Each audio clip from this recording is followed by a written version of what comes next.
Joining me now with more on all of this is Massachusetts Democratic Congressman Jake Auchincloss. Congressman, it's great to have you here.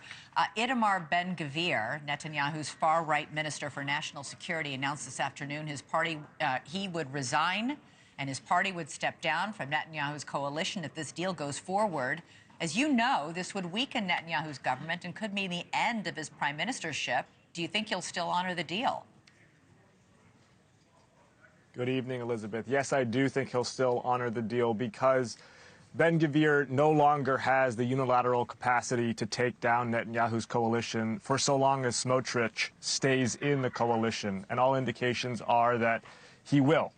And he will because he values his control over West Bank policy more than he does veto power over a deal for Gaza. This does, however, with the delay of the vote today, it feels like deja vu. We have gotten so close so many times, and then something goes wrong and it falls apart. The last yard's going to feel like a mile.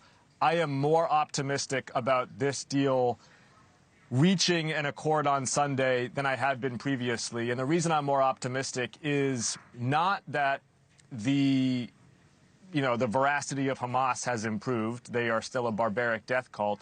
It's because the external circumstances have changed. What has changed is that Hamas is more isolated than ever before. The ring of fire that had previously been encircling Israel, Hezbollah, the proxy terror groups in Syria and Iraq, and of course Iran itself, have been severely weakened. And they've been severely weakened primarily because of the courage and fighting force of Israelis, and also because America supported Israel. Joe Biden deserves tremendous credit for standing tough with our ally. Among the people celebrating the deal are many many pro-Hamas groups. And these groups, Congressman, are not just in the Middle East. An anti-Israel group at Columbia University issued a statement saying, "Glory to our martyrs, glory to our fighters. This victory is Gaza's alone. We must fight and escalate." There are many people, both in the Middle East and even here in the United States, who are saying, we'll continue to fight and kill Israelis. Those groups have been issuing inane, hateful rhetoric since October 7th. They will continue to. Joe Biden and policymakers like me have been rejecting them, ignoring them since October 7th, and we must continue to as we reach this accord. Let's be entirely clear here, Elizabeth. Had U.S. policymakers, had Israeli policymakers listened to the hard left on the matter of Israel versus Hamas, these hostages would not be coming home right now. More of them would have been executed underground in the terror tunnels. The Palestinian people would have been immiserated for longer under the brutal rule of Hamas, and Israel would have continued to be threatened by terrorist groups to its north, to its east, to its south, and Iran's generals would not now be lamenting their weakness as they are currently. So these groups are best ignored, and they shall continue to be ignored. This is the same deal that Netanyahu agreed to that has been on the table since last May. Netanyahu could have agreed to these same terms 9 months ago.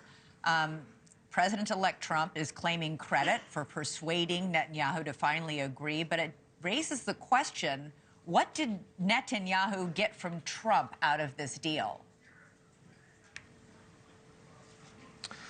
I do think U.S. foreign policy is more potent when it's bipartisan and when particularly an outgoing and an incoming president of different parties are aligned, as they are in this instance. And so both Joe Biden and, yes, Donald Trump deserve credit for issuing the same signal, although in very different ways and with very different tones. And I think that helped create the circumstances for a deal.